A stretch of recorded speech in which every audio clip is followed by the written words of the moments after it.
মিছিল শেষে রাস্তার পাশে দাঁড়িয়ে বক্তব্য দেবেন পীর সাহেব চরমোনাই। ঠিক তখনই তার দৃষ্টিতে পড়ল একটি ভ্যান। কর্মীরা উৎসাহ ভরে বলল, হুজুর, আপনি ভ্যানের উপর দাঁড়িয়ে বক্তব্য দিন।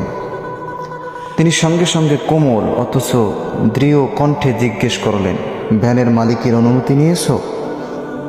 মালিকের অনুমতি নিশ্চিত হওয়ার পরেই তিনি ভ্যানের উপর দাঁড়িয়ে বক্তব্য শুরু করলেন। ভাবুন তো, যিনি রাস্তার ধারে পড়ে থাকা একটি সাধারণ ভ্যানের মালিকের অধিকারকেও এতটা মর্যাদা দেন, অনুমতি ছাড়া যিনি কারো সম্পত্তিকে স্পর্শ করতেও রাজি নন, সেই মানুষ রাষ্ট্রের নেতৃত্বে আসলে দেশ কতটা ন্যায়, সততা আর নিরাপত্তার আলোয় উচ্ছ্বাসিত হবে। কিন্তু আফসোস, বাঙালি জাতি বড়ই হতভাগা।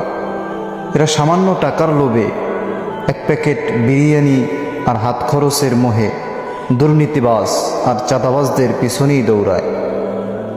তাই আজও এই জাতির কপালে সত্যিকার সৎ নেতৃত্বের বরকত ধরা দেয় না। জিন্দাবাদ ইসলামী আন্দোলন বাংলাদেশ। পীর সাহেব চরমোনাই, হাত পাখা মার্কা জিন্দাবাদ।